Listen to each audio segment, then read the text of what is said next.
అమ్మా నమస్తే. నమస్తే అమ్మ జయలక్ష్మి.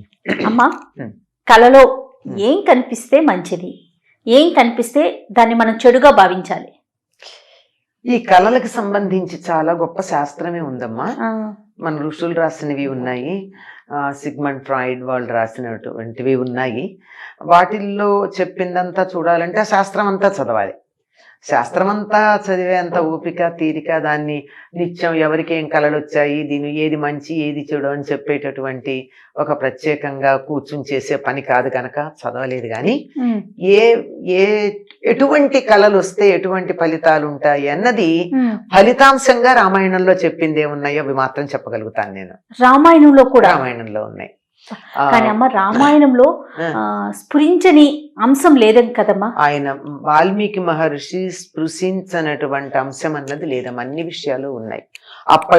అప్పుడు ఉన్నటువంటి నాగరికత, ఆ నాగరికతలో ఎన్ని శాస్త్రాలు ఉన్నాయి, ఆ శాస్త్ర విషయాలు ఏమున్నాయి, అందులో చాలా మందికి అన్ని తెలుసు. పైగా చదువుకునే వాళ్ళు కూడా అందరికీ తెలిసి కూడా ఉండేవి. అంటే ఏ అంశం గురించి మాట్లాడినా ముఖ్యంగా మీరు రామాయణంలో నుంచి ఎగ్జాంపుల్ తీసుకొని చెప్తూ ఉంటారు.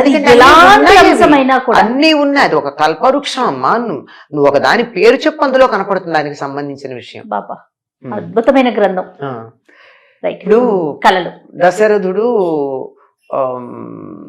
రాముడికి వివాహం అయిన తర్వాత భరతుడు మేనమామల ఇంటికి వెళ్ళిన సందర్భంలో కొన్ని సంవత్సరాలు అయిన తర్వాత, అంటే 11-12 సంవత్సరాలు అయ్యి ఉండొచ్చు అప్పటికి. అంటే రాముడికి వివాహమైన 12 ఏళ్లకి 12 ఏళ్లకి దశరథుడు ఒకరోజు సభ చేసి చెప్తాడు, నాకు కళ వస్తోంది, కళలు వస్తున్నాయి, ఆ కళల ప్రకారం నేను ఎక్కువ కాలం జీవించి ఉండను అని చెప్పాడు. ఏమంటే తనకి సంబంధించినటువంటి అంతరిక్షంలోనేమో తన సంబంధించిన నక్షత్రాలు అవి రాహుగ్రస్తమైనట్టు కనపడడం అనేది ఒకటి చెప్పాడు, ఖగోళ శాస్త్రానికి సంబంధించి. అంతేకాకుండా తాను నగ్నంగా కనపడుతున్నానని, అంటే అది తనకి ఎవరన్నా తనని తాను నగ్నంగా కనపడినట్టయితే తన మరణం ధ్రువం అని ఇంకా తనకి సంబంధించి కొన్ని చెప్తాడనమాట. ఈ కారణంగా నాకు మరణం సమీపించింది అని నాకు అర్థమవుతోంది అని చెప్తాడు. ఇది ఒకటి. ఇది కాక అసలు ప్రత్యేకంగా సీతాదేవి హనుమంతుడిని చూసినప్పుడు, ఏమిటి ఇక్కడ ఈ కోతి కనపడింది, ఈ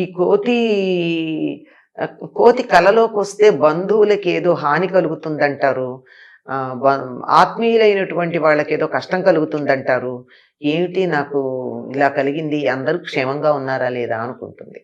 అనుకుని మళ్ళీ అనుకుంటుంది, నాకు కళ ఏమిటి, నేను నిద్రపోతే కదా కళ రావడం, ఇది నిజంగానే కోతి, కళ కాదు అంటుంది. అంటే కళలో కోతి కనపడితే ఆత్మీయులకి హాని అక్కడ చెప్పింది. ఆ తర్వాత అసలు త్రిజట స్వప్న వృత్తాంతమే ఉంది. త్రిజట అని ఈవిడికి సీతాదేవికి కాపలా ఉన్నటువంటి స్త్రీలలో ఒక వృద్ధురాలు. ఆవిడ అక్కడ కూర్చుని కాపలా కాస్తూ కాస్తూ కాస్తూ నిద్రపోయింది. కునికింది, ముసలిది కదా. దానికి 3 లెవెల్స్ లో కళ వచ్చింది. Continuity of sleep, of dreams. కళలు కంటిన్యూ అవడం కూడా ఉంది. అది ఇప్పుడు అది కూడా ఈ మధ్య దాని మీద కొన్ని పారాసైకాలజీలో ప్రయోగాలు చేస్తున్నారు. ఒక కళ వచ్చి, నాకు మంచి కళ వచ్చింది అనుకో, బాగుంది, ప్లెజెంట్. ఆ కళ అనుకోకుండా మెళుకో వచ్చి ఆగిపోయింది. ఆగిపోతే అది కంటిన్యూ కావాలి, అదే కళ కంటిన్యూ కావాలంటే దాన్ని కంటిన్యూ చేసుకునే ఒక టెక్నిక్ కూడా ఉందిట సైకాలజీలో. అద్భుతం కదమ్మా. అద్భుతమా? ఎందుకు వచ్చింది విషయం బాగుంది, కానీ అసలు కళ్ళే రాకుండా హాయిగా నిద్రపోతే ఎంత బాగుండు. అసలు అలా ఉంటుందా? ఒక్కొక్క రోజు అసలు ఏం గుర్తుండదు, అసలు కళలు ఉండవమ్మా.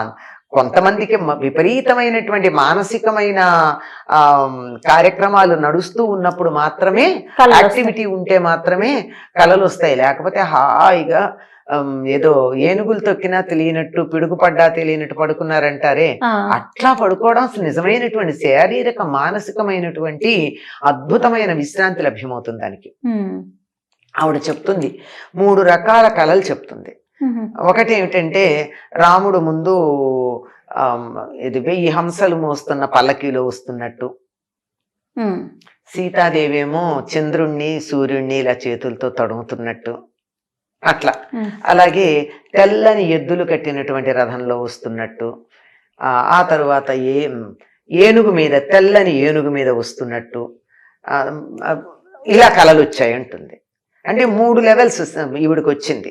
ఈ 3 కూడా శుభం. తెల్లని వస్తువులు వస్తే శుభం, తెల్లని ఎడ్లు ఆబోతులు అవి వస్తే శుభం, తెల్ల ఏనుగు వస్తే శుభం, ఈ తెల్ల హంసలు శుభం. ఈ తెల్ల ఏనుగు అన్నది మనకి బుద్ధుడి చరిత్రలో కూడా కనపడుతుంది. మాయాదేవికి తెల్లని ఏనుగు వచ్చి వైశాఖ పూర్ణిమ నాడు తనలో ప్రవేశించినట్టుగా కాలుస్తే ఆ తరువాత ఈయన పుట్టాడు, సిద్ధార్థుడు పుట్టాడు అని చెప్తారు. అంటే మహానుభావుడైనటువంటి వాళ్ళు. ఇది చాలా శుభప్రదమైనటువంటి కళలుగా వీటిని చెప్తారు. ఇది అయ్యాక రావణుడి పరిస్థితి కూడా ఆ త్రిజట కళల్లో వస్తుంది. నూనె తాగుతున్నట్టు, జుట్టు విరబోసుకున్నట్టు, నల్లని స్త్రీ జుట్టు పట్టుకు ఈడ్చుకెడుతున్నట్టు, రథం మించి లాగితే తల్లకిందులుగా పడుతున్నట్టు, ఆ పడ్డవాడు వెళ్ళక్కడ ఆ మలం ఉన్నటువంటి గుంటలో పడ్డట్టు, అందులో పడ్డవాడు లేచి అలా నగ్నంగానే వికటాట్టహాసం చేసి పరిగెడుతున్నట్టు, ఇట్లా చెప్తూ ఇలా చెప్తూ ఈయన అలాగే పరిగెత్తాడు. ఆ తర్వాత ఆయనకు ఇంద్రజిత్తు వీళ్ళందరూ తమ్ముళ్ళు వీళ్ళందరూ కూడా అట్లాగే ఒకళ్ళు మొసలినెక్కి వెళ్ళినట్టు, ఒకడు దున్నపోతునెక్కి వెళ్ళినట్టు, ఇట్లాంటి కళలు వచ్చాయి అని చెప్తుంది. ఇవన్నీ వాళ్ళ మరణాన్ని సూచించేవి అని స్పష్టంగా త్రిజట చెప్పింది. దీన్ని బట్టి మనకి ఏవి వస్తే మంచిది, ఏవి వస్తే చెడు అనేది తెలుస్తుంది. ఆ తర్వాత విభీషణుడు కనపడతాడు. ఆ విభీషణుడు తెల్లని గొడుగు కింద తెల్లని ఏనుగునెక్కి ఊరేగెడుతున్నట్టు కనపడతాడు. అంటే అది చక్రవర్తి అవుతాడు అని ఆవిడే ఆ కళ యొక్క ఫలాన్ని చెప్పింది. అంటే తెల్లని వస్తువులు శుభం, ఏనుగలు మంచి, ఎడ్లు ఆవులు హంసలు శుభం, దున్నపోతులు అంటే దాంతోపాటు గేదెలు కూడా అవి ఉంటాయి, అవి నల్లగా ఉండేటటువంటివి, మలము, నూనె, జుట్టు విరబోసుకున్నట్టు, ఇవన్నీ కూడా ఇవన్నీ నగ్నంగా ఉన్నట్టు, నగ్నంగా కనపడకూడదు, ఇలాంటివన్నీ మరణాన్ని సూచించేవి అని. కోతి కనపడితే బంధువులకు ఆపద నాశం కదా, ఆపదలు కలుగుతాయని. ఇట్లాంటివి మనకి ఈ కళల తాలూకా ఫలాలు కూడా చెప్పడం జరిగింది కనుక ఇవి జరిగినవి. అందువల్ల ఎటువంటి కళలు వస్తే బాగుంటుంది ఎటువంటివి అని. అయితే కళల గురించి చెప్పేటప్పుడు ఏం చెప్తారంటే, వైద్యులు చెప్పేది ఏమిటంటే మనం తిన్న ఆహారాన్ని బట్టి దానికి ఫలం ఉంటుంది అన్నారు కళలకి. ఇప్పుడు స్వప్న శాస్త్రం గురించి చెప్పేటప్పుడు ఆరోగ్యకరంగా ఉన్నటువంటి వ్యక్తి సాయంకాలం భోజనం చేసిన తర్వాత 3 గంటల వ్యవధానం ఇచ్చి పడుకుంటే, పడుకున్న తర్వాత చాలాసేపటి తర్వాత వచ్చేటటువంటి కళ కంటే రాత్రి 12, 3, 4 మధ్యలో వచ్చేటటువంటి కళలకే ఫలితం ఉంటుంది. పడుకోగానే వచ్చింది, అవతల టీవీ పెడుతుంటే టీవీ సౌండ్ వినపడుతుండగా నాకు దానికి సంబంధించిన కళ వస్తే దానికి ఏం ఫలితం ఉండదు. గాఢంగా నిద్ర పట్టినప్పుడు వచ్చేది. అలా గాఢంగా నిద్ర పట్టకుండా వచ్చే వాటిల్లో కళలే ఉంటాయండి, కలవరింతలే ఉంటాయి. అంచేత వాటికి సగం నిద్దట్లో వచ్చే వాటికి ఫలితాలు ఉండవు, అట్లాంటివి ఉండవని చెప్పడం జరిగింది. ఆధునిక శాస్త్రజ్ఞులు చెప్పిన మాట నేను చెప్తున్నా, ఇందాక రామాయణంది చెప్పిందే కాకుండా. తర్వాత బాగా గనక పీకల దాకా తిని ఎక్కువ సమయం ఇవ్వకుండా పడుకున్నారనుకోండి, ఎవరో గుండెల మీద ఎక్కి తొక్కుతున్నట్టుగా కాలొస్తుంది, అంటే ఊపిరి సరిగ్గా ఉండదు. ఇక చాలా కళలు మన ఆరోగ్యాన్ని బట్టే వస్తాయి. మనం తిన్న ఆహారం, మనం అంతకు ముందు చేసినటువంటి పనులు, ఆ కళలకి ఫలితాలే ఉండే. వాళ్ళ పగలు జరిగిన సంఘటనలు రాత్రి కళలోకి వస్తే, వాటి కొనసాగింపు ఏదన్నా వస్తే దానికి ఫలితం లేదు. అంటే దాని గురించి మనం ఆలోచించాల్సిన అవసరం లేదు. ఆలోచించనిది ఏదైనా వచ్చినప్పుడు మాత్రమే దానికి ఫలితం ఉంటుంది. అది కూడా తెల్లవారుజామున 3:30, 4 ఆ మధ్యలో వచ్చింది తప్పనిసరిగా ఫలితం ఇస్తుంది.